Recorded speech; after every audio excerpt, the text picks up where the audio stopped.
ಪತ್ನಿಯ ತಲೆ ಕಡಿದು ಕೈಯಲ್ಲಿ ರುಂಡ ಹಿಡಿದು ಊರಿನ ತುಂಬಾ ಮೆರವಣಿಗೆ ಮಾಡಿದ ಪತಿ.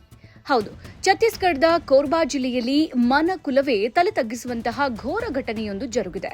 ಕ್ಷುಲ್ಲಕ ಕೌಟುಂಬಿಕ ಕಲಹ ಮತ್ತು ಮದ್ಯದ ಅಮಲು ಒಬ್ಬ ವ್ಯಕ್ತಿಯನ್ನ ಎಷ್ಟು ಕ್ರೂರವನ್ನಾಗಿ ಮಾಡಬಹುದು ಎಂಬುದಕ್ಕೆ ಈ ಘಟನೆ ಸಾಕ್ಷಿಯಾಗಿದೆ. ಛತ್ತೀಸ್ಗಢ ಜಿಲ್ಲೆಯ ರಾಜ್ಕಮರ್ ಪೊಲೀಸ್ ಔಟ್ಪೋಸ್ಟ್ ವ್ಯಾಪ್ತಿಯ ಬುಂದೇಲಿ ಗ್ರಾಮದಲ್ಲಿ ಬುಧವಾರ ಸಂಜೆ ನಡೆದ ಘಟನೆ ಇಡೀ ರಾಜ್ಯವನ್ನೇ ಬೆಚ್ಚಿ ಬೀಳಿಸಿದೆ. 58 ವರ್ಷದ ವ್ಯಕ್ತಿಯೊಬ್ಬ ತನ್ನ ಪತ್ನಿಯನ್ನೇ ಹರಿತವಾದ ಆಯುಧದಿಂದ ಶಿರಚ್ಛೇದ ಮಾಡಿ ಬಳಿಕ ಕತ್ತರಿಸಿದ ತಲೆಯನ್ನ ಹಿಡಿದು ಗ್ರಾಮದ ಬೀದಿಗಳಲ್ಲಿ ಓಡಾಡಿದ್ದಾನೆ. ಆರೋಪಿ ಸಲೀಕ್ ರಾಮ್ ಯಾದವ್ ಸ್ಥಳೀಯ ಕೋಳಿ ಸಾಕಣೆ ಕೇಂದ್ರದಲ್ಲಿ ಕಾವಲುಗಾರನಾಗಿ ಕೆಲಸ ಮಾಡುತ್ತಾ ಇದ್ದ. ಬುಧವಾರ ಸಂಜೆ ಪತ್ನಿ ಸುಮತಿ ಅವರೊಂದಿಗೆ ಕ್ಷುಲ್ಲಕ ವಿಚಾರಕ್ಕೆ ಜಗಳವಾಡಿದ್ದ ಸಲೀಕ್ ಮದ್ಯದ ಅಮಲಿನಲ್ಲಿದ್ದ ಎನ್ನಲಾಗಿದೆ.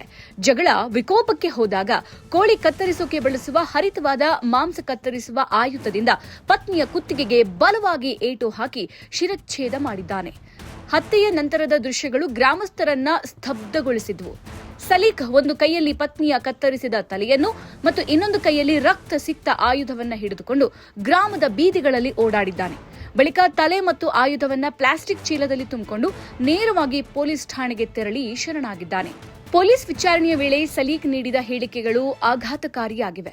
ದಂಪತಿ ನಡುವೆ ಆಗಾಗ ಜಗಳ ನಡೀತಾ ಇತ್ತು.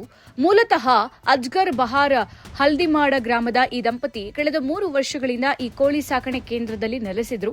ಅವರಿಗೆ 4 ಮಕ್ಕಳಿದ್ದು ತಂದೆ ಜೈಲು ಪಾಲಾಗಿ ತಾಯಿ ಹೆಣವಾಗಿ ಬಿದ್ದಿರುವುದನ್ನು ಕಂಡು ಮಕ್ಕಳು ದಿಕ್ಕೆಟ್ಟಿದ್ದಾರೆ.